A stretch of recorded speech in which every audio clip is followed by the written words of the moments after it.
चाहत तू ही फसाद खेल रहे हैं आप लोग। अब हमारे दरमियान नहीं रहे। तुम्हें यकीन है कि उसने खुदकुशी की होगी? क्या पता वो लेटर उसने लिखा ही ना हो। मुझे इस वक्त सिर्फ अपनी बीवी की मौत की सच्चाई जानने की जरूरत है। ज़ेहाल की सर्जरी के बाद जब गाजी यूसुफ घर आएगा उसे वहाँ पर एलफ का खत पड़ा हुआ मिलेगा। जब वो उस खत को खोलकर पढ़ेगा एलफ के इरादे के बारे में जानकर गाजी यूसुफ अपने आंसू नहीं रोक पाएगा।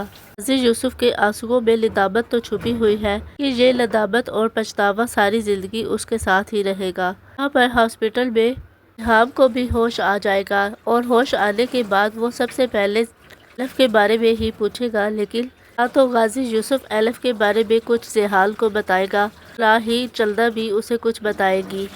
ज़ेहाब बार बार एलफ के बारे में ही सबसे पूछता रहेगा। गाजी यूसुफ उसे हर बार टाल मटोल ही करता रहेगा। ज़ेहाल को भी अब शक होने लगेगा कि आखिर ऐसा कैसे फ्रैक्चर हुआ है।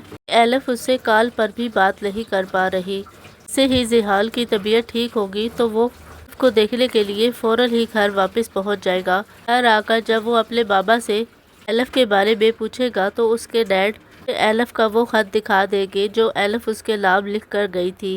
ज़ेहाल तो एलफ की मौत के बारे में सुनकर बर्दाश्त ही नहीं कर पाएगा कि दूसरी तरफ डॉक्टर औरंग भी एलफ की मौत की सच्चाई जानने के लिए पाकिस्तान आकर ज़ेहाल से मिलेंगे। ज़ेहाल से कहेंगे कि एलफ ने तो मुझे कहा हुआ था, फिर वो ऐसा कैसे कर सकती थी। डॉक्टर औरंगजेब ही अब ज़ेहाल के दिल में बात डालेंगे कि वो का पोस्टमार्टम करवाए ताकि एलफ की मौत की सच्चाई उन सबके सामने आ सके।